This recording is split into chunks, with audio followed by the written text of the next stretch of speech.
Ganon talaga ako. Bastos ako. Walang hiya ako kasi galing ako sa baba. Salamat Class kaayo, three Mr. ako. Chair. Hindi ako sensitive.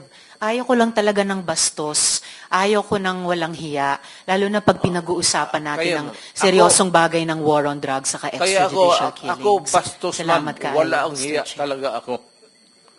Yan ang totoo.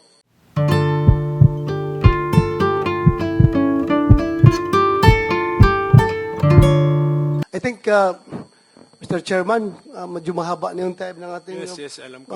Gusto na siyang magpahinga. Thank you. If can if the president can still stay a little longer, okay lang, sir? For a couple more minutes? I am at your disposal, Sige ba? sir. Okay, sige. Ako magsabi ninyo hanggang bukas tayo dito. Okay lang. Wala akong magawa. Actually, dapat Senator Bato, nag-apologize tayo kay President for starting our hearing in the morning. Doon siya nahihirapan actually siguro. In the same manner that I would like to express my apologies, especially to Senator Ontiveros, kasi sensitive sa mga ganitong, yung karakter ko ho, gano'n talaga. Baski saan mo ako ilagay, gano'n ka. Even in front of anybody. Ganon talaga ako. Bastos ako.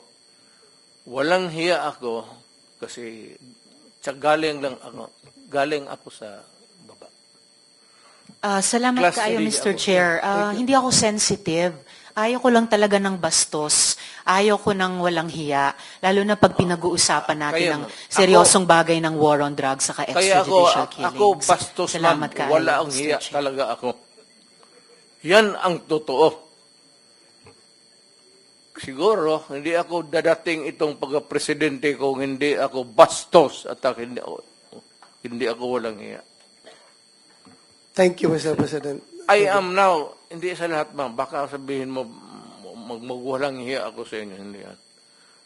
May kunting edukasyon rin ako. Decency. Yung demeanor ko, yung pinapakita ko sa inyo, yung galit ko, yung rage ko, sa kriminal yan. Dahil nga, naging prosecutor ako, matagal masyado. Ako muna. Professor ako ng Professor ng... Police Academy. Thank you, Mr. President. Okay, ako mag-interrupt kay Senator Bato kasi andito naman si Aaron Aquino, General of PIDEA. Thank you, sir. Kahit retired na kayo, ikaw nag-represent sa PIDEA. Pero, can I ask you about PIDEA? Konting kasi metrics yung pinag-usapan namin dito eh. PIDEA is a 22-year-old organization. Mr. Chair. Ang bigay sa inyo... Does that mean that I am finished already? Hindi pa. Okay, thank you, thank you. Interjection.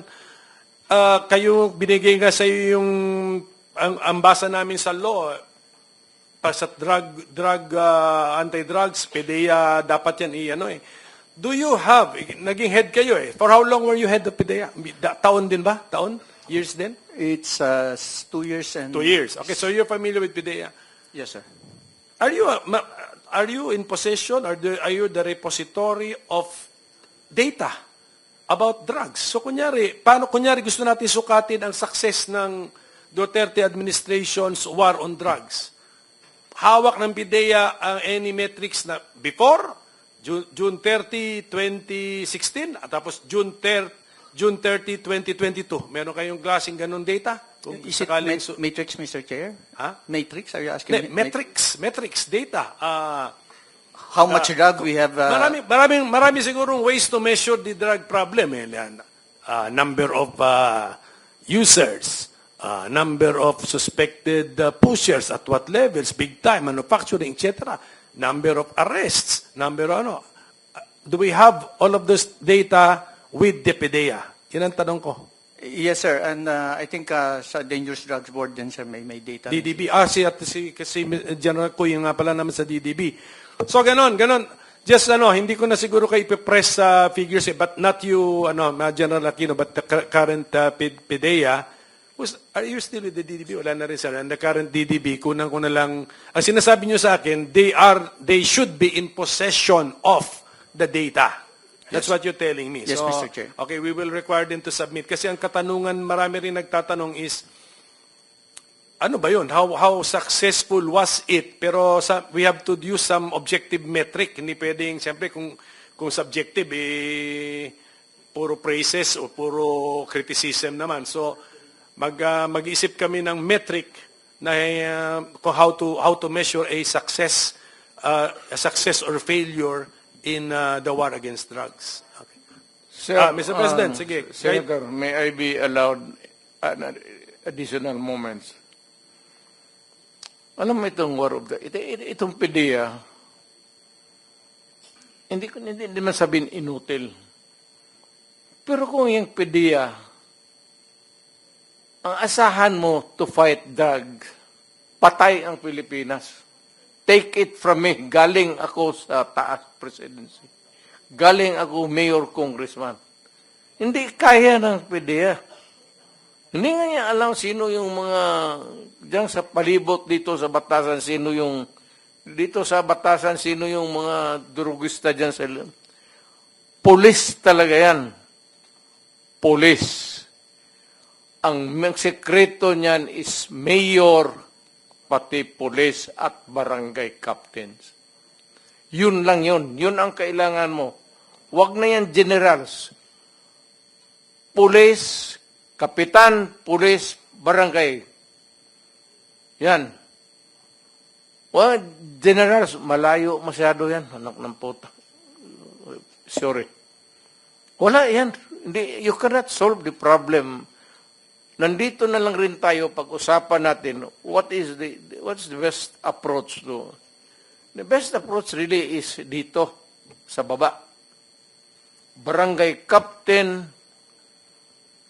tapos yung mga mayors, dapat nilang pukpukin talaga.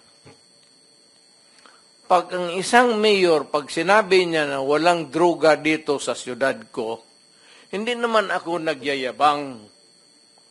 Pupunta naman kayo ng Davao kung gusto ninyo. Meron kayo. Pero pag sinabi ko, dito sa Davao, walang droga, wala talagang droga. Mr. Ilang police chief dyan. Ayan, si Gamboa, Danao, pati ito, dumaan si Koy.